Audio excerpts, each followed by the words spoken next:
25শে ভাদ্র আপনার বুধবার দিন রাধা অষ্টমী। আমি আপনাদের একটু বলে দিই সবাইকে, ভাদ্র মাসের শুক্লপক্ষের রাধা অষ্টমী, ভাদ্র মাসের শুক্লপক্ষ হলো 25শে ভাদ্র, সেদিন রাধা অষ্টমী। আপনারা কে কিভাবে রাধা অষ্টমী পালন করবেন সবাই লক্ষ্য করুন, যে যেখানে আছেন। রাধা অষ্টমী কেমন ভাবে পালন করবেন আপনাদের বলে রাখি মায়েরা। রাধা অষ্টমী কারা কারা পালন করতে চান হাত তুলুন তো, কারা কারা পালন করতে চান? বেশ, যারা যারা পালন করতে চান এবার হাতটা নামান, বলে রাখি। আচ্ছা, রাধা অষ্টমী যারা পালন করবেন তার জন্য বলে রাখি, রাধা অষ্টমী 25শে ভাদ্র বুধবার দিন সূর্য ওঠার আগে প্রাতঃ স্নান করবেন। কি বললাম মায়েরা? সূর্য ওঠার আগে প্রাতঃ স্নান করবেন এবং চেষ্টা করবেন গঙ্গা স্নান করতে। যদি গঙ্গা না থাকে কাছে, স্নান করার পর মাথায় একটু গঙ্গা জল আপনারা নিয়ে নেবেন। গঙ্গা স্নানের ফল কিছুটা পাওয়া যায়, গঙ্গা স্নান। এবার বলি, নতুন বস্ত্র পরবেন। যদি কেউ নতুন বস্ত্র না পরতে পারেন, ধোয়া বস্ত্র পরবেন। ধোয়া বস্ত্র পরার পর একাদশীতে যে যে নিয়ম পালন করেন আপনারা কিন্তু রাধা অষ্টমীতে সেই নিয়মই পালন করবেন। একাদশীতে যারা নির্জলা করেন আপনারা নির্জলা করতে পারেন। অনেকে দেখবেন কিছু মনে করবেন, যারা সুস্থ সমর্থবান যারা পারবে তাদের জন্য নির্জলা একাদশী বলা হচ্ছে। আর যারা পারবে না, সুস্থ নয়, অসুস্থ, ওষুধ খেতে হয়, খুব কষ্ট পায়, তাদের জন্য দুপুর 12টা পর্যন্ত করলে হবে তাদেরকে। আর যারা বলছেন যে আমরা না সারাদিন করবো, তাহলে দুধ ফল জল খেতে পারেন। এটা কিন্তু আপনাদের একটা বিধান আছে, দুধ ফল জল একটু সাবু আপনারা খেতে পারেন রাধা অষ্টমীর দিনে, যারা অসমর্থবান যারা পারবেন না। আর যারা একবারই পারবেন না তাদের জন্য বলে রাখি, সেদিন কিন্তু আমিষ খাবেন না, নিরামিষ খাবেন। যারা আমিষ ভোজন করেন, বাড়িতে আমিষ খান, তাদের জন্য বলে রাখি আপনারা আগের দিনে, রাধা অষ্টমীর আগের দিনে নিরামিষ খাবেন, রাধা অষ্টমীর দিনে তো উপবাস করবেন, আর পরের দিন কিন্তু আপনারা নিরামিষ খাবেন। এবার বলি, আপনারা বলবেন রাধা অষ্টমী তো করবো, তাহলে পালন কখন হবে? না, রাধা অষ্টমীর পরের দিনে, মানে 25শে ভাদ্র পরে 26শে ভাদ্র সকাল 6টা থেকে 9টা পর্যন্ত আপনারা পালন করতে পারেন। আর রাধা অষ্টমীর উপবাস মানে না খেয়ে শুধু উপবাস এটা নয়, এটা একটা তত্ত্ব আছে। উপবাস মানে এই শর্ত, খারাপ কিছু দেখবো না, খারাপ কিছু ভাববো না, খারাপ কিছু বলবো না, খারাপ কিছু শুনবো না। এই প্রতিজ্ঞা যদি করতে পারেন তবে উপবাস করা সার্থক। আপনি বলে দিলেন আমি উপবাস করলাম, দিব্যি আজকে খাই নাই গো, বেশ দিব্যি ভালো আছি, কিন্তু কিছু মনে করবেন না মায়েরা, ওটা তো আপনি করবেন। তার সঙ্গে সবচেয়ে বড় প্রয়োজন সেদিন মাথায় রাখবেন যে আমি খারাপ কিছু শুনবো না, খারাপ কিছু বলবো না, খারাপ কিছু ভাববো না, হ্যাঁ, খারাপ কিছু বলবো না। সেই দিনটা সেই প্রতিদিনই চেষ্টা করলে ভালো, অন্তত বিশেষ করে সেই দিনগুলোতে আপনাকে প্রতিজ্ঞা করতে হবে, আপনার জীবন সুন্দর হবে রাধা অষ্টমীর দিনে। এবার বলে রাখি আপনাদের রাধারানীর জন্মের কথা, আপনার নতুন তত্ত্ব সুন্দর করে শুনে রাখবেন মায়েরা। সুচন্দ্র বলে একজন রাজা ছিল, তাকাবেন, সুচন্দ্র বলে রাজা ছিল, তার স্ত্রীর নাম কলাবতী। কলাবতীরা 3 বোন ছিল মায়েরা, একটা সুনয়না, একটা মৈনাক। মৈনাকের সঙ্গে বিয়ে হয়েছিল হিমাচল পর্বতের সঙ্গে, তাদের একটা কন্যা হয়েছিল, তার নাম হচ্ছে পার্বতী। পার্বতীর বিয়ে হয়েছিল কার সঙ্গে? শিবের সঙ্গে। এবার দেখুন, সুনয়নার বিয়ে হয়েছিল মিথিলার রাজা জনকের সঙ্গে, তাদের একটা কন্যা হলো, তার নাম কি বলুন তো? তার নাম হলো সীতা। সীতার স্বামী কে হলো? রাম। তাহলে সুনয়না জামাই পেল কাকে? রামকে। মেয়ে পেল কাকে? সীতাকে। মৈনাক মেয়ে পেল কাকে? পার্বতীকে। জামাই পেল কাকে? শিবকে। কিন্তু কলাবতী মনে মনে ভাবছে, আমার 2 বোন 2 ভালো মেয়েও পেয়ে গেল, ভালো জামাইও পেয়ে গেল, আমি তো কিছুই পেলাম না। কলাবতী আর সুচন্দ্রা দুজন মিলে ভগবানের ধ্যান করলো। ভগবান বলল, বলো বলো কলাবতী, বলো বলো সুচন্দ্রা, তোমরা কি চাও? বলছে, প্রভু সবাই তো ভগবানকে পুত্র রূপে পেতে চায়, অদিতি কশ্যপ এরা পুত্র রূপে পেতে চেয়েছিল, কিন্তু আমি ভগবানকে জামাই রূপে পেতে চাই। বলে কি রকম? বলছে, শোনো, আমি একটা ভালো কন্যার জন্ম দিতে চাই, আর সেই কন্যা শ্রেষ্ঠ জামাই চাই। শ্রেষ্ঠ জামাই মানে পৃথিবী থেকে একমাত্র ভগবান শ্রীকৃষ্ণ। তাহলে ভগবানকে সবাই ছেলে রূপে পায়, ভগবানকে অনেকে ভাই রূপে পেতে ভালোবাসে, বন্ধু রূপে পেতে ভালোবাসে, জামাই রূপে কে ভালোবাসে? সেই সুচন্দ্রা আর সেই কলাবতী, তারা হলো কি বৃষভানু রাজা আর কীর্তিদা মহারানী। মায়েরা এই দিয়ে তাকান, যে যেখানে বসে আছেন আপনারা মন দিয়ে শুনবেন, রাধারানীর জন্মের কথা বলছি। কিন্তু কীর্তিদা একদিন বাগানে গেলেন, পুকুরে গেলেন স্নান করতে, হঠাৎ দেখলেন সব পদ্ম ফুল ফুটেছে, সব পদ্ম ফুলগুলো আস্তে আস্তে শুকিয়ে যাচ্ছে, একটা পদ্ম ফুল কিন্তু তরতাজা, দেখতে খুব সুন্দর। সখীদেরকে বললো, সখী ওই পদ্ম ফুলটা তুলে আইতো। যখন পদ্ম ফুলটা তুলে নিয়ে এলো, তখন দেখলো ওই পদ্ম ফুলের ভেতরে একটা সোনার পোকা। সেই সোনার পোকাটাকে বাড়িতে নিয়ে এলো পদ্ম ফুলের মধ্যে, ওটা আস্তে আস্তে একটা মেয়ের রূপ ধারণ করলো। তখন চিৎকার করে বলে উঠলো তার স্বামীকে, শোনো, বলে কি, তুমি চারিদিকে প্রচার করে দাও আমার গর্ভে সন্তান এসেছে, আমি 10 মাস 10 দিন বেরোবে না, সবাই জানবে আমি গর্ভবতী, কিন্তু পদ্ম ফুলের মতো এই মেয়েটি আস্তে আস্তে বড় হোক, এর নাম রাখবো রাধা রানী। সবাই লক্ষ্য করুন মায়েরা, এই মেয়েটি পদ্ম ফুল থেকে জন্ম নিল, এর নাম হলো রাধারানী। কিন্তু আশ্চর্যের ব্যাপার, রাধারানীর জন্ম নিয়ে শর্ত করেছিল, আমি জন্ম নেব কিন্তু কৃষ্ণের বদন না দেখলে চোখ খুলবো না।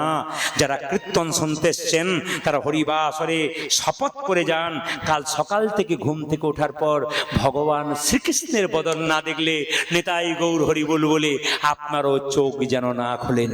আপনারা যে বাড়িতে শুয়ে থাকবেন সেই বাড়ির দেওয়ালে একটা কৃষ্ণের ছবি দেবেন। যদি কেউ কৃষ্ণের ছবি না দিতে পারেন তো সবাইকে আমি বলে যাই, হাতটা দেখবেন, ঘুম থেকে উঠে নিজের হাতটা দেখবেন, তাকাবেন।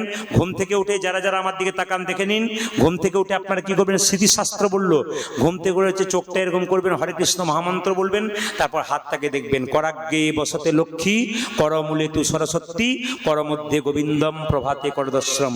করাগ্গে বসতে লক্ষ্মী, সবার এখানে কে আছে? মা লক্ষ্মী। কে বললো? স্মৃতিশাস্ত্র। সবাই তাকান, করাগ্গে বসতে লক্ষ্মী, এখানে কে আছে? মা লক্ষ্মী। করমূলে তু সরস্বতী, এখানে কে আছে? সরস্বতী। সরস্বতী। আর এখানে কে আছে? করমধ্যে কি? করমূলে তু সরস্বতী, আর করমধ্যে গোবিন্দম, প্রভাতে করদর্শনম। করমধ্যে গোবিন্দ, এখানে স্বয়ং ভগবান আছে।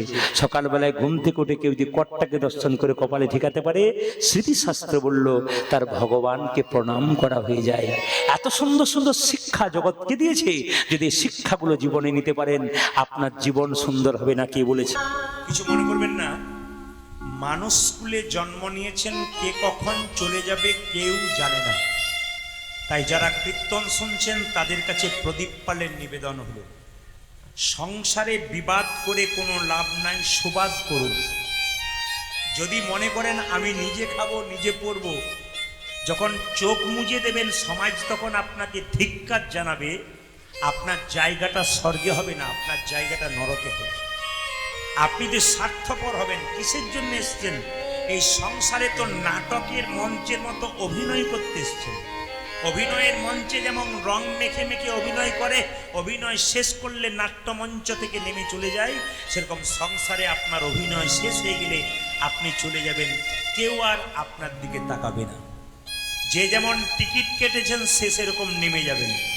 তাই বারবার বলবো, সংসারে কারোর সঙ্গে বিবাদ নয়, সুবাদ করুন, ভালো ব্যবহার করুন। আপনার মৃত্যুর পর আপনাকে যখন শ্মশান ঘাটে নিয়ে যাওয়া হবে, তখন লোকে যদি বলে লোকটা খুব ভালো ছিল, কৃষ্ণ ভক্ত ছিল, মেয়েটা খুব ভালো ছিল, কৃষ্ণ ভক্ত ছিল, আপনি যাবেন স্বর্গে, দশচক্রে ভগবান। আর আপনার মৃত্যুর পর কেউ যদি বলে মেয়েটা খুব দুষ্ট ছিল, সংসারটাকে জ্বালিয়ে দিয়ে গেছে, মেয়েটা খুব বদ ছিল, সমাজকে নষ্ট করে দিয়ে গেছে, জানবেন আপনার জায়গা হবে নরকে। তাই মানুষ স্কুলে জন্ম নিয়েছেন, জন্ম হোক যথাতথা, কর্ম যেন আপনাদের ভালো হয়, এটা বারবার বলবো।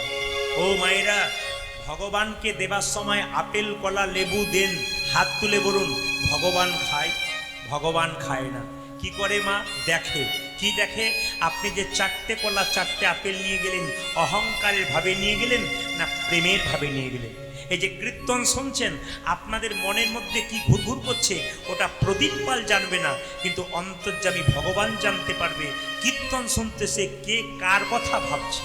যদি আপনি যতক্ষণ কীর্তন শুনবেন কৃষ্ণের কথা ভাববেন, আপনার জীবন ধন্য হবে। আর যদি কৃষ্ণের কথা না ভেবে আপনি সংসারের কথা অন্য কথা ভাববেন, তবে জীবন কিন্তু আপনার নষ্ট হয়ে যাবে।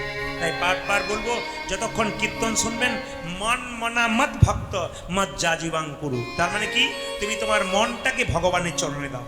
কটা আপেল এনেছো, কটা লেবু এনেছো, কটা টাকা এনেছো, তো ভগবান দেখে না। কি দেখে? তুমি তোমার মনটা ভগবানকে দিয়েছো কিনা, ওইটাই দেখে। কালীনাগ বাস করছে কোথায়? কালীদর হ্রদে। মায়েরা, এমন বিষ ঢালতে শুরু করেছে, ওই পথ দিয়ে কোনো পশু পাখি পেরিয়ে গেলে ছটপট ছটপট করে আর মৃত্যুর আগে ভগবানকে ডাকে। আসলে কালীনাগ খুব চালাক, সে জানে আমি ভগবানকে দেখতে পাচ্ছি না, তাহলে ভগবানকে দেখার একটা উপায় কি? ভগবান তো এখানে আসছে না কালীদর হ্রদে, তাহলে ভক্তকে কষ্ট দিলে ভগবান আসবে। তাহলে এক কাজ করে এমন বিষ ঢালতে শুরু করলো যে ওই পথ দিয়ে কোনো পশু পাখি পেরিয়ে গেলে একবারে বিষের জ্বালায় ছটপট ছটপট করে, আর ছটপট করবার সময় ভগবানকে ডাকে, আর ভগবান এখানে হাজির হয়ে যায়। আপনাদের সকলের কাছে নিবেদন রইল, কীর্তন যদি একটু হালকা দিব, কীর্তন যদি শিক্ষার জিনিস হয় তবে আপনাদের কাছে নিবেদন রইল মন দিয়ে শুনে নেবেন। আমার কীর্তনের মাধ্যমে আপনারা এই বাণী সব জায়গায় পেয়েছেন। আজও আপনাদের বলবো, ভগবানের জন্যে মা যেমন কেঁদে বেড়াচ্ছে, অপরাধ করেছিল তাই কেঁদেছে, কিন্তু আমি আপনাদের বারবার নিবেদন রাখবো, যারা যারা কীর্তন শুনতে এসছেন, যে দাদা ভাইয়ের এসছেন, যে ছেলেরা এসছেন, হরে হরে কৃষ্ণ, যে দাদা ভাইয়ের এসছেন, যে বাবার এসছেন, যে মায়ের এসছেন, আপনাদের কাছে তো নিবেদন রইল, বাড়িতে কেউ মা কাঁদাবেন না, বৃদ্ধ বাবাকে কাঁদাবেন।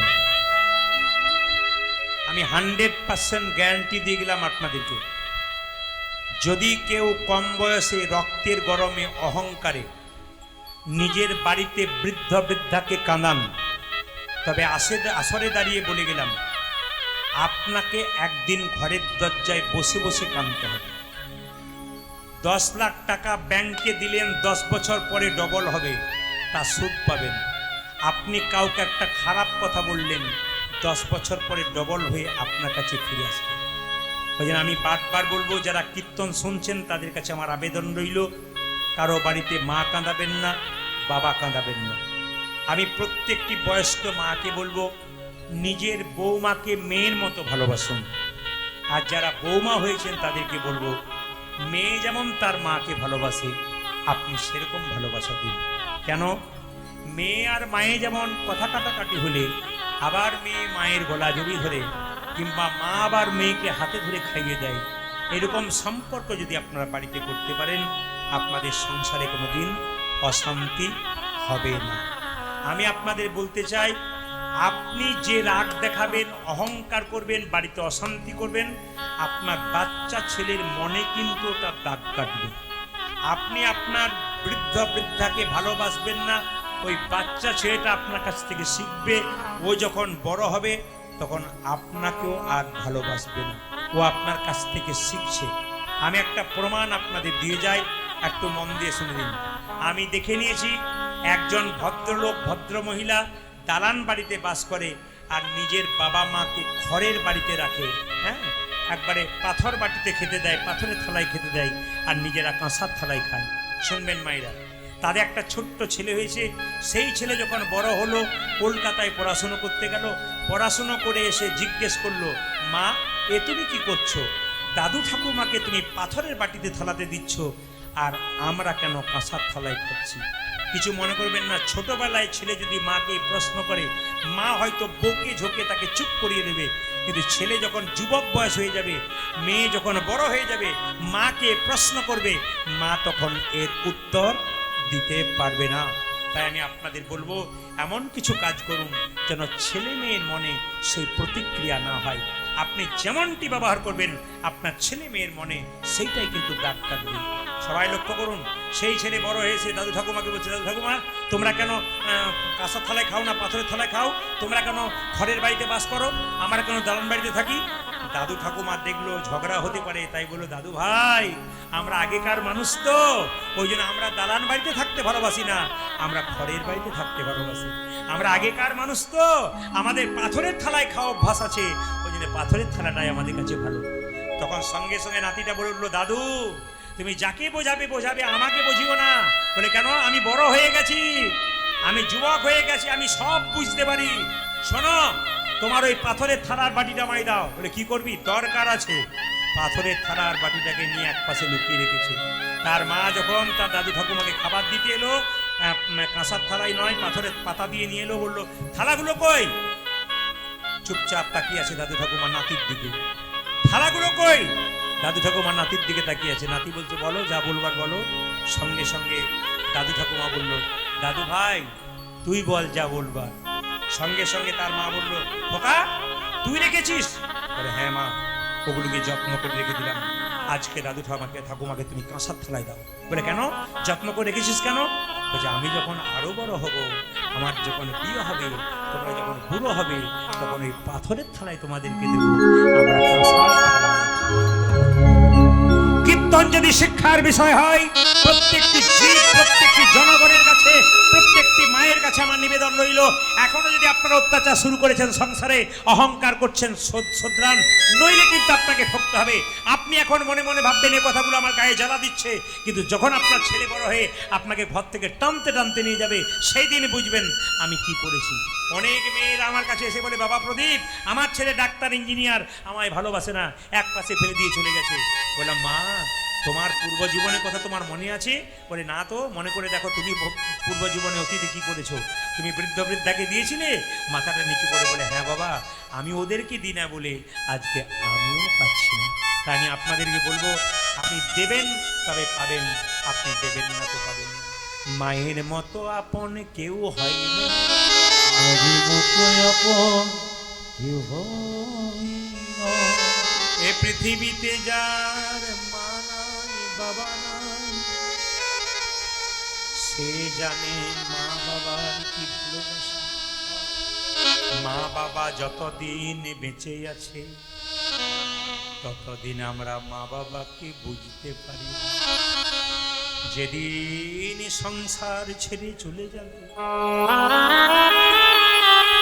সেই দিন বুঝিব মা বাবার ভালোবাসা কতখানি। মা হলো বাড়ির, বাবা হলো বাড়ির ছাদ, আর মা হলো খুঁটি। ছাদ আর খুঁটি যদি চলে যায়, তবে বাড়িটার কোনো দাম থাকে না। ছেলে যদি বাইরে কাজে যায়, মা দরজায় কাপড় দিয়ে, দরজার সামনে গলায় কাপড় দিয়ে দুর্গা দুর্গা বলে স্মরণ করে।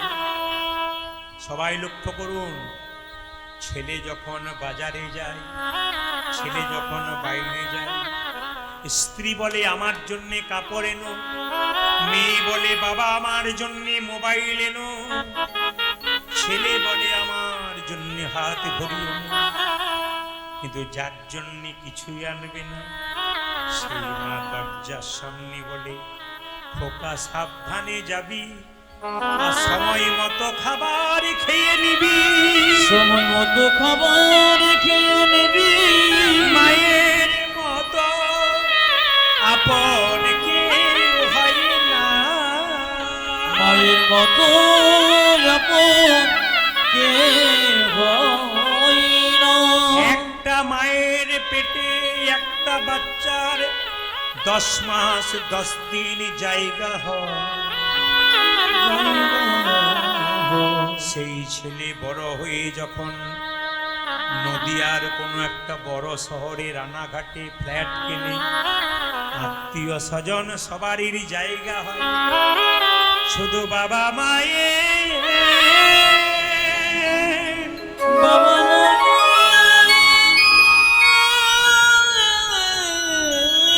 শুধু বাবা মায়ের জায়গা হয় না।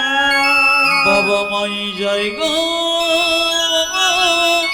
হয় না। তোমরা কেউ যেন মা বাবাকে কাঁদিও না, কাঁদিও না। তোমরা কেউ যেন মা বাবাকে কাঁদিও না।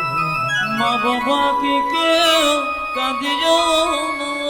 মেয়েরা যখন বাবার বাড়ি যায়, বাবার যা থাকে মেয়েকে আনন্দ করে খাওয়ায়। মেয়ের বাড়িতে এত শান্তি, মাকে যখন জড়িয়ে ধরে মেয়ের সব দুঃখ চলে যায়। কিন্তু মেয়েদের যখন মা বাবা মারা যায়, মেয়েরা আর বাপের বাড়ি যেতে চায় না। অনেক মেয়েকে জিজ্ঞেস করি, তুমি বাপের বাড়ি যাবে না? মেয়েটি চোখের জলে ভেসে বলে, দাদা কার কাছে যাব? যার কাছে যেতাম তারা তো নাই, কার কাছে বেদনার কথা বলো। তোমরা যেন কে, তোমরা যেন কে মা কাঁদিও না। কাঁদিও না। এই দিয়ে তাকান, অনুকূল ঠাকুর নিজের মায়ের কাছে দীক্ষা নিয়েছিল। এই পৃথিবীতে যারা বড় বড় মানুষ হয়েছেন, বড় বড় মহাপুরুষ হয়েছেন, তাদের চরিত্রগুলো পড়বেন, দেখবেন তারা প্রত্যেকজন মা বাবাকে শ্রদ্ধার আসনে বসিয়েছে। ওই জন্য আমি আপনাদেরকে বলবো, অনেকে মা বাবাকে ভালো না বেসে গাড়ি বাড়ি করছেন, আপনার যত তালা বাড়বে তত আপনার জ্বালা বাড়বে। কিন্তু মা বাবাকে যদি কেউ হৃদয় সিংহাসনে ভালোবাসার সঙ্গে রাখতে পারেন, মা বাবার যত বয়স হবে তত বাচ্চা ছেলের মতো তারা হয়ে যাবে। তাদেরকে যত ভালোবাসায় রাখতে পারবেন তত সংসার আপনার উপরে উঠে যাবে। মায়েরা, দাদা ভাইরা যারা এসছেন, চাণক্য পণ্ডিত যখন ছোট ছিল, মায়ের কোলে ছিল, তখন একজন জ্যোতিষ এসে বলেছিল, মা তোমার ছেলে রাজা হবে গো। মা জিজ্ঞেস করেছিল, আমার ছেলে রাজা হবে কি করে বুঝলে? বলে তোমার ছেলের সামনের দাঁত দুটো উঁচু, ওই জন্যে তোমার ছেলে রাজা হবে। মা জিজ্ঞেস করেছিল, হ্যাঁ গো কত ছেলের সামনের দাঁত দুটো উঁচু হয়? আমার আরে বাবা সব ছেলের হয়, তোমার ছেলের দাঁত দুটো দেখলাম, তোমার ছেলের লক্ষণ খুব ভালো, তোমার ছেলে রাজা হবে। মায়েরা, 5 বছরের ছেলে চাণক্য কোলে বসে আছে, আর মা তাড়াতাড়ি বললো, খোকা, বলে কি তুই রাজা হলে আমায় ভুলে যাবি না তো? বলে, আর ছেলে বললো, মা আমি রাজা হব। হ্যাঁ রে, জ্যোতিষ বলেছে তুই রাজা হবি, আর রাজা হলে তুই ভুলে যাবি না তো? বলছে, মা রাজা হলে ভুলে যাই। বলে, হ্যাঁ কেন রাজা হব আমি, কি লক্ষণ দেখলে? বলে, তোর দাঁত দুটো উঁচু, তুই রাজা হয়ে যাবি। সঙ্গে সঙ্গে বলো, ও আমার দাঁত দুটো উঁচু তার জন্য রাজা হবো, আর রাজা হলে তোমায় ভুলে যাবো? আচ্ছা দাঁড়াও, তুমি আমাকে কোল থেকে নামিয়ে দাও। যেই না চাণক্য দেব মায়ের কোল থেকে নেমেছে, কিছু দূরে গিয়ে একটা পাথরের টুকরে এনে সামনের দাঁত দুটো ফটাফট ভেঙে দিয়েছে। গড় গড় করে রক্ত পড়ছে দাঁত থেকে। মা জিজ্ঞেস করলো, খোকা তোর দাঁত থেকে গড় গড় করে রক্ত পড়ছে, তুই দাঁত দুটো ভেঙে দিলি? বলছে, মা দাঁত দুটো থাকলে রাজা হব, রাজা হলে তোমায় ভুলে যাব। দাঁত দুটো ভেঙে দিলাম, আর রাজা হব না, তোমায় জীবনে কোনোদিন ভুলবো না মা, তোমায় কোনোদিন ভুলবো। ওই জন্য মায়ের মতো আপন আর কেউ হয় না। তুমি যে মা সবে থেকে যাবো, তুমি যে মা সবে থেকে যাবো, তুমি যে মা সবে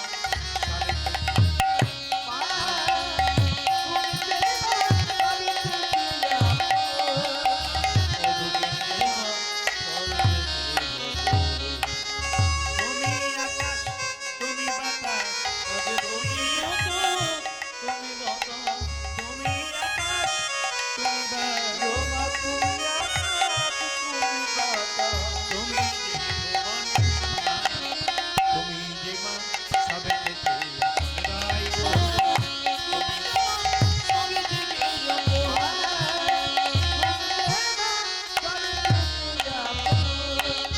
আমাকে জন্ম দিলে মা কত না ব্যথা,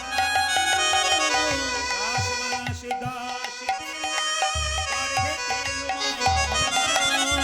আমাকে জন্ম দিলে কত না ব্যথা, 10 মাস 10 দিন গর্ভেতে লুমো।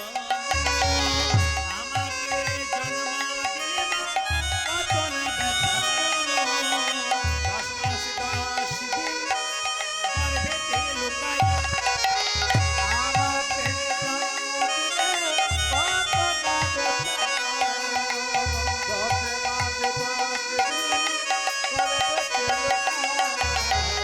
তোমারই কোলে শুয়ে কত না ব্যথা, তোমারই কোলে শুয়ে কত না আদর, তোমারই কোলে শুয়ে কত না আদর।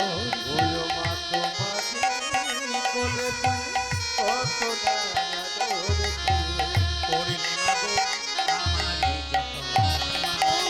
তুমি আমি বিদায় গো, তুমি সবে থেকে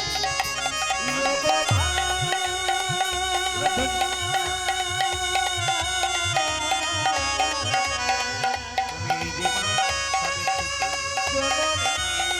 তুমি যে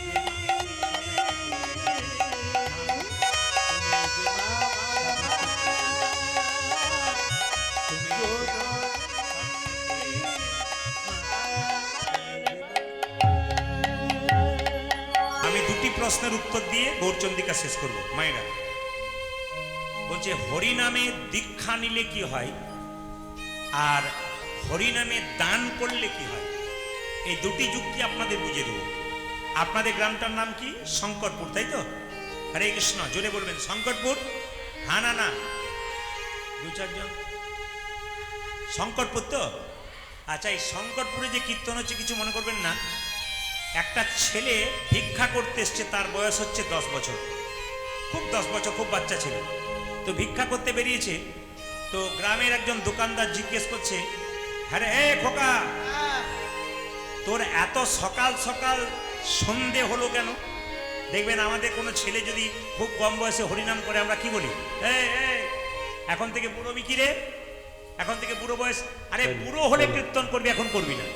এই যে আমাদের একটা শিক্ষা আছে মা বাবাদের, এটা আপনাদের বারবার বলে, এই শিক্ষা আপনাদের বাচ্চাদেরকে দেবেন না। বাচ্চাদের পড়াশুনো করান, শিক্ষা দেন, স্কুলে নিয়ে যান, সব কিছু করবেন, কিন্তু ভগবান ভজনা যেন করতে পারে এ কথা কিন্তু মনে রাখবেন।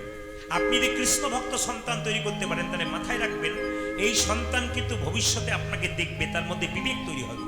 আর আপনি বড় ইঞ্জিনিয়ার করলেন, ডাক্তার করলেন, কিন্তু মা বাবার সঙ্গে কোনো সম্পর্ক রাখলো না, এ শিক্ষার কোনো দাম হলো না।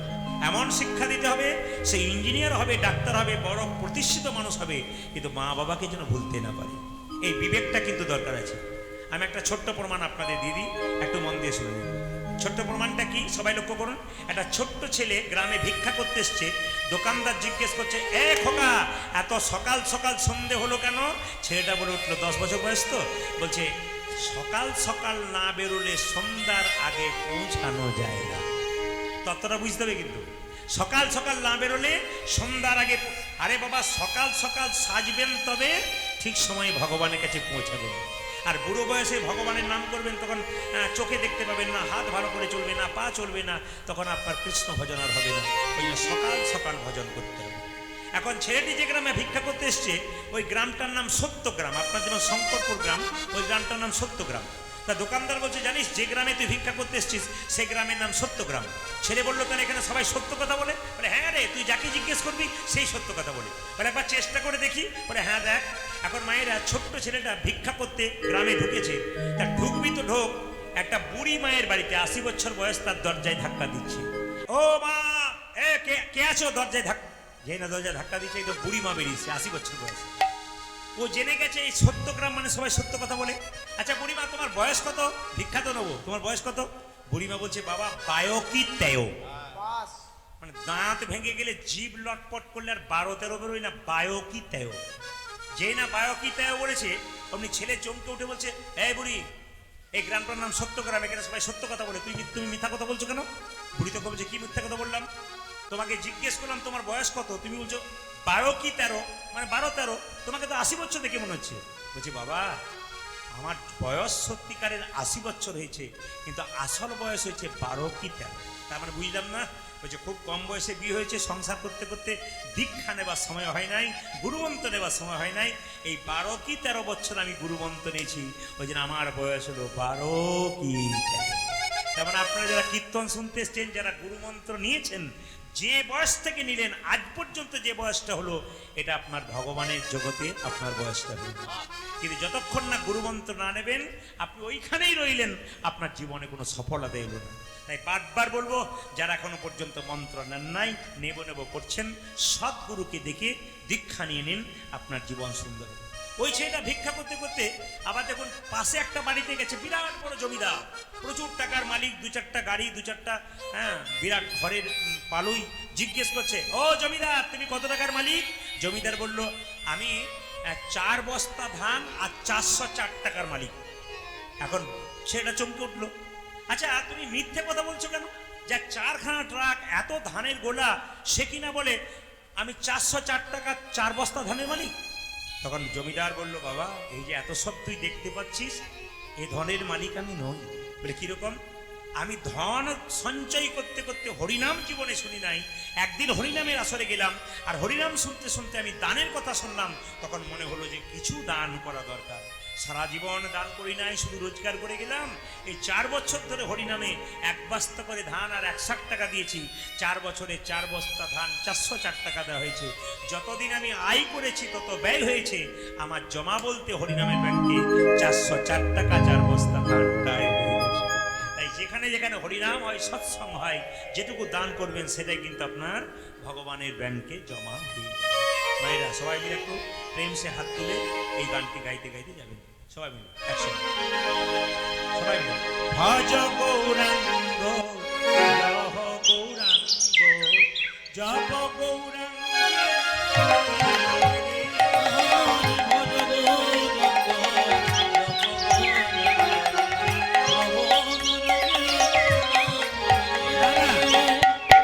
যার হাত আছে তিনি তালি দেবেন, যার নাই তার দেবার দরকার নেই। ভগবান যাকে হাত দিয়েছেন তিনি হাত দুটো তুলবেন। মহাপ্রভু হাতটা কি নিচের দিকে নামানো ছিল না উপর দিকে তোলা ছিল? তাহলে যিনি সারা জীবন হাতটা তুলে আছে তার জন্য 2 মিনিট হাত তুলতে পারছেন না, এর চাইতে দুঃখে কি হতে পারে? যার হাত আছে তিনি পরের জন্মে হাত পাবেন, যে তুলবেন না তার হাত পাবার আর চান্স থাকবে না। দুটো হাত আছে, দুটো পা আছে, আর দুটো পা যোগ হয়ে যাবে, হাত দুটো চলে যাবে। 4টে পা হলে যা হয়, যারা যারা 4টা পা নেবেন তারা হাত তুলবেন না, আর যারা দুটো হাত দুটো পা নেবেন তারা হাত তুলবেন। দেখি কারা কারা দুটো হাত। বাবা রে, যে তুলবো না ভেবে এসেছিল সেও তুলে দিয়েছে, দরকার নয় আমার। যে আশা পূর্ণ হয় নাই পরের জন্মে একবার পূর্ণ করে দেবো। সবাই ভজ গৌরাঙ্গ লহ গৌরাঙ্গ জপ গৌরাঙ্গ। ভজ গৌরাঙ্গ লহ গৌরাঙ্গ লহ গৌরাঙ্গ যে জানা গৌরাঙ্গ সহায়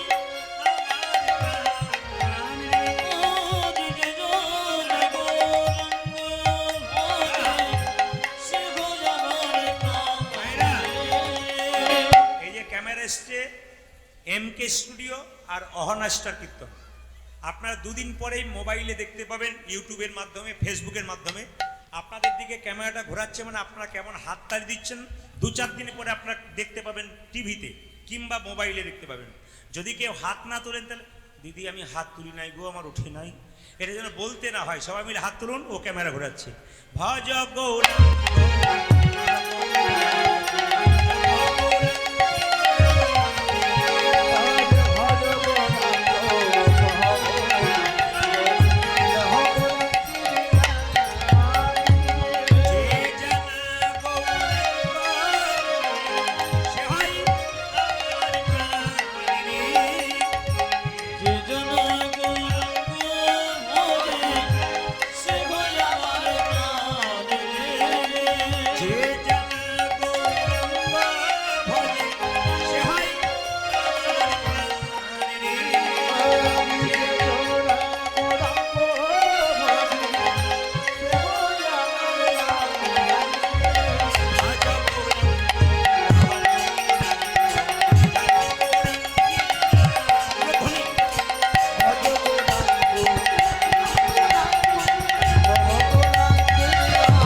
ছিল, এটা বাদ দিয়ে দিলাম, লীলার মধ্যে প্রবেশ করবো বলে।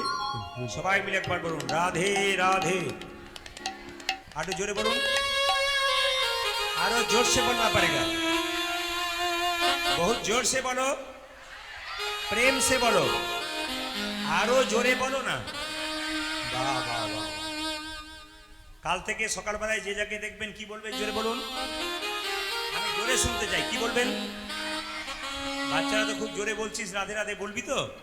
কাল সকাল থেকে জোরে বলুন রাধে রাধে। আচ্ছা, বন্ধু বন্ধুকে দেখলে কি বলবেন? জোরে বলুন রাধে। জোরে বলবেন কি? তো বন্ধু বন্ধুকে দেখলে কি বলবেন? বান্ধবী বান্ধবী দেখলে কি বলবেন? স্বামী স্ত্রী ঝগড়া হলে কি বলবেন? তখন বলবেন জোরে বলুন রাধে রাধে। চলুন আমরা বৃন্দাবনে যাই। চলো রে চলো রে চলো মন, চলো হরি দর্শন। হরি দর্শন। জয় রাধে জয় কৃষ্ণ কৃষ্ণ জয় বৃন্দাবন। হরি বল। একেবারে চলো রে চলো রে হরি দর্শন। জয় রাধে জয় কৃষ্ণ জয় বৃন্দাবন। চলো রে চলো রে চলো হরি দর্শন। জয় রাধে জয় কৃষ্ণ জয়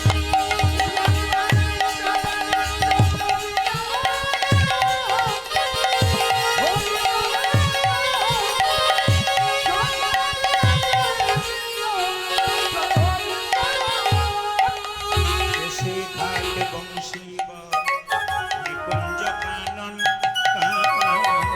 দেশে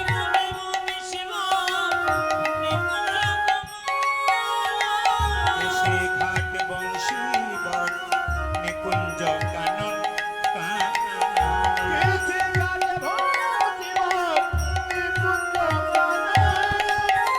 যেথায় হোলি খেলে আমার সে নন্দের নন্দন। যেথায়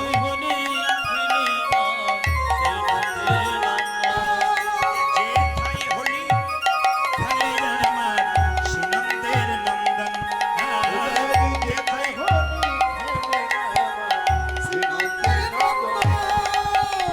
চলো রে চলো রে চলো মন, হরি দর্শন।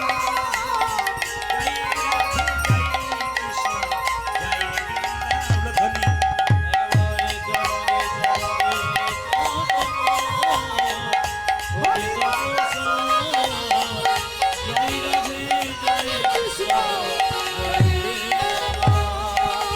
যেথায় আছে মা যশোদা শ্রীর শিরোমণি মোর। যেথায় আছে মা যশোদা শ্রীর শিরোমণি।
রাধে রাধে। ইস, আজ আপনাদের সামনে নিবেদন করতে চাই, আবার একবার বয়স্ক বাবারা যারা এসছেন তাদের চরণে কোটি কোটি ধন্যবাদ প্রণাম জানালাম, ভক্তিমতী মায়েদের চরণে জানালাম। কোনো শব্দ না করে কীর্তন গান শ্রবণ করুন। আজকে যে লীলাটি গাইব, মায়ের হাতে একটা সাপ আছে, নেই মায়েরা? কৃষ্ণ একটা সাপের মাথায় নেচেছিল, সাপটার নাম কি? কালিয়নাথ। এই কালিয়া নাগের 100টা ফনা ছিল, তার চাইতে অধিক ছিল। একটু মন দিয়ে শুনবেন। এই যে কৃষ্ণ সাপের মাথায় না ছিল, কই আমাদের মাথায় না ছিল না কেন? সাপটা কিছু ভালো কাজ করেছিল, যার জন্য ভগবান নেচেছিল। আপনারা কীর্তন শোনার পর আপনাদের ভক্তি জন্মাবে, চুপচাপ শুনবেন, দেখবেন আপনাদের মাথার উপরে ভগবান থাকবে। বলে না, ওরে মাথার উপরে ভগবান আছে, আমার চিন্তা কি আছে? ঘরের চালটা না থাক, ভগবান তো আছে। এই ভগবান যদি সত্যি মাথার উপরে রাখতে পারেন, ভগবানের কৃপা আপনারা পাবেন। মায়েরা, এই যে সাপের উপরে ভগবান নেচেছিল, ওই সাপটার নাম হচ্ছে কালিয়নাগ। ওই কালিয়নাগ পূর্বজন্মে কি ছিল মা? সংক্ষেপে বলে রাখি, রাজা চন্দ্রধ্বজ। এই চন্দ্রধ্বজের পেটে একবার প্রচন্ড যন্ত্রণা হয়েছিল, কেউ ভালো করতে পারছে না। একজন কবিরাজ বলল, রাজা তোমার পেটের যন্ত্রণা ভালো হতে পারে, একটা উপায় আছে। তুমি যে রাজবাড়িতে বাস করছো, তার পেছন দিকে একটা সরোবর আছে। সেই সরোবরে একটা রাজহাঁস খেলা করছে, তাকে ধরে হত্যা করে তার পিত্তটা খেতে পারলে তোমার পেটের যন্ত্রণা ভালো হবে। মায়েরা, রাজহাঁসটাকে যখন ধরে আনলো, রাজহাঁস কেঁদে কেঁদে বললো, রাজা মশাই, আমাকে না মেরে যদি একটা কথা শোনো, আমিও বেঁচে যাব আর তোমার পেটের যন্ত্রণা ভালো হবে। বলে কিরকম? যে সরোবর থেকে আমাকে ধরে আনলে, সেই সরোবরের উত্তর দিকে একটা গাছের উপর এক মুনি, মানে একজন বৈষ্ণব মুনি পা দোলাচ্ছে, তার চরম ধোয়া জল যদি পান করতে পারো, তোমার পেটের যন্ত্রণা কিন্তু ভালো হয়ে যাবে। মায়েরা, তিনি কি করলেন? রাজা বলে কথা, একটা সোনার পাত্র নিয়ে গিয়ে বৈষ্ণবকে বললো, বৈষ্ণব তোমার ডান পাটা এগিয়ে দাও। ডান পাটা যখন এগিয়ে দিল, পুঁজ আর রক্ত, ছি, এই জল আমি পান করতে পারবো না। আর বাঁ পাটা যখন এগিয়ে দিয়েছে, পুঁজ রক্ত তো হয়েছে, তার সঙ্গে পোকা কিলবিল কিলবিল করছে, কিন্তু জল পান করতে পারলো না। রাজা একটা ভালো কাজ করলো, বৈষ্ণবের চরণ ধোয়া জল মাথায় করে নিল। বৈষ্ণবের চরণ ধোয়া জলের কত গুণ আছে দেখুন। সব বৈষ্ণবের নয়, কিন্তু প্রকৃত শুদ্ধ বৈষ্ণব যারা হয়, তাদের চরণ ধোয়া জল যদি আপনি মাথায় নিতে পারেন, ভগবানের কৃপা আপনার হতে পারে। এখন লক্ষ্য করুন, যখন দেখতে পেল রাজা চন্দ্রধ্বজ জল পান করলো না, বাড়িতে স্বামীকে, চন্দ্রধ্বজের স্ত্রী, দুটো স্ত্রী ছিল, চন্দ্রধ্বজ রাজার দুটো স্ত্রী ছিল, বলে স্বামী জল পান করতে পারলে না, কই দিকে আমাদের দাও, আমরা জল পান করবো। দুজন স্ত্রী যখন জল পান করেছে, তখন সেই মণি ছুটে এসে বলল, রাজা এ তুমি কি করলে? আমার চরণ ধ্বজলকে তুমি অপমান করলে, আমি তোমার অভিশাপ দিলাম, তুমি যদি খল প্রবৃত্তি করলে, চালাকি করলে, তোমার খল বংশে জন্ম হোক, তোমার নাম হবে কালিয়নাগ। রাজা চন্দ্রধ্বজ কেঁদে কেঁদে বলে, হে মণিবর, হে মনি জীব, অভিশাপে যদি দিলে আমায়, সাপে কুলে জন্ম হোক, সবে কোলে জন্ম আশীর্বাদ দাও যেন ভগবানের চরণ আমি মাথায় পেতে পারি। মাথায় পেতে পারি।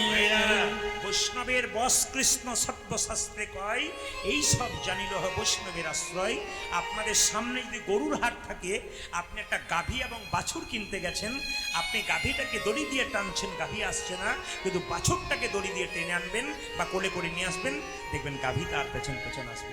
বৈষ্ণবের, প্রকৃত শুদ্ধ বৈষ্ণবের চরণ ধরে যদি এগিয়ে যেতে পারেন, তাহলে ভগবান আপনার পেছন পেছন আসবেই আসবে। সঙ্গে সঙ্গে বললো, বেশ, তুমি যখন বৈষ্ণবের চরণ ধোয়া জল মাথায় নিয়েছো, আমি তোকে আশীর্বাদ করলাম, তোমার মাথায় একদিন ভগবান শ্রীকৃষ্ণের নাচ হবে। ও মায়েরা, ওই চন্দ্রধ্বজ রাজা পরের জন্মে বৃন্দাবনে যমুনাতে কালিদহ হ্রদে কালিয়নাগ রূপে বাস করতে লাগলেন। আর পদকর্তা বর্ণনা করলেন, দেখো দেখো কেমন ভাবে বাস করছে। কালী মন্দির একদহে কালী নাগ তাহির,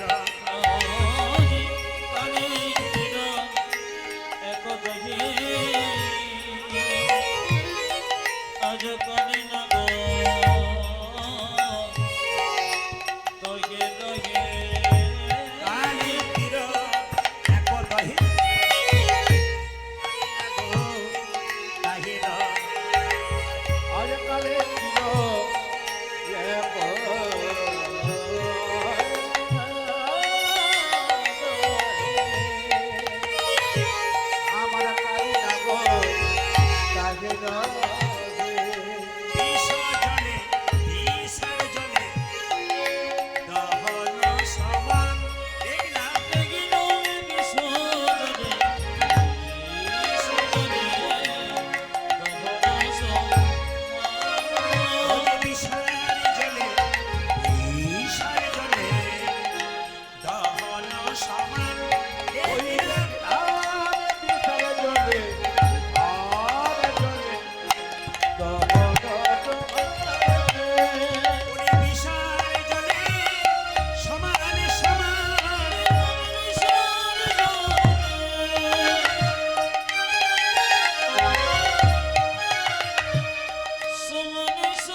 জন্মাষ্টমী যে যেমন পালন করেছেন আমি তো ইউটিউবের মাধ্যমে কয়েকদিন আগে বলে দিয়েছি, এবং প্রচুর ভক্ত এবং ভক্তিমতী মায়েদের ফোন, আমি নিজে ফোন ধরি না, ম্যানেজার ফোন ধরে, তিনি কিন্তু অনেককে বলেন, অনেকে বলতে পারেন না, আপনারা অনেকেই চাপ দিয়ে বলেন। ত্রিপুরা থেকে প্রচুর মেয়ে প্রচুর ছেলে ফোন করে, আমাদের একটা সমস্যা হয়েছে একটু বলতে হবে, আমি আপনাদের বলবো, আমাকে সবসময় পাওয়া যায় না, আমি প্রচণ্ড চাপের মধ্যে থাকি, তবে ওনাদেরকে মাঝে মাঝে আপনারা ফোন করেন, আপনারা হোয়াটসঅ্যাপ নাম্বারের মাধ্যমে আপনাদের প্রশ্ন আপনারা দিতে পারেন, আমরা চেষ্টা করব উত্তর দেবার। আপনারা হোয়াটসঅ্যাপ নাম্বারটা আমি একবার বলে দিই, আপনারা লোড করে রাখতে পারেন। যদি কারো কোনো মনে প্রশ্ন জাগে আপনি হোয়াটসঅ্যাপ মাধ্যমে ফোন করুন, আপনাদের অবশ্যই আমি জানাবার চেষ্টা করব। মানে ফোন করার আপনার প্রশ্নটা করে দিন, যে এই প্রশ্ন আমরা জানতে চাইছি, বাস আর কিছু না। তারপর আমরা চেষ্টা করব। নাম্বারটা বলে দিই আপনাদেরকে, 6296141427, এই নাম্বার আপনারা পাবেন। যদি বুকিং করেন তাও পাবেন, এবং প্রশ্ন করেন তাও পাবেন, একটাই নাম্বার। হ্যাঁ, 6296141427, হ্যাঁ, 6296141427। আপনারা এটা আমার কন্ট্যাক্ট নাম্বার, এবং তার সঙ্গে আপনারা হোয়াটসঅ্যাপে প্রশ্ন রাখতে পারেন, আমি আপনাদেরকে বলে গেলাম। পদকর্তা বললেন, দেখো পশু পাখি কেমন ভাবে যাচ্ছে।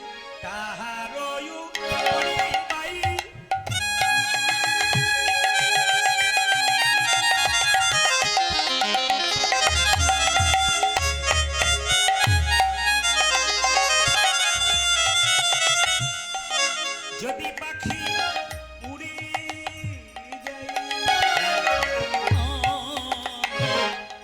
তাহার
Shri Ram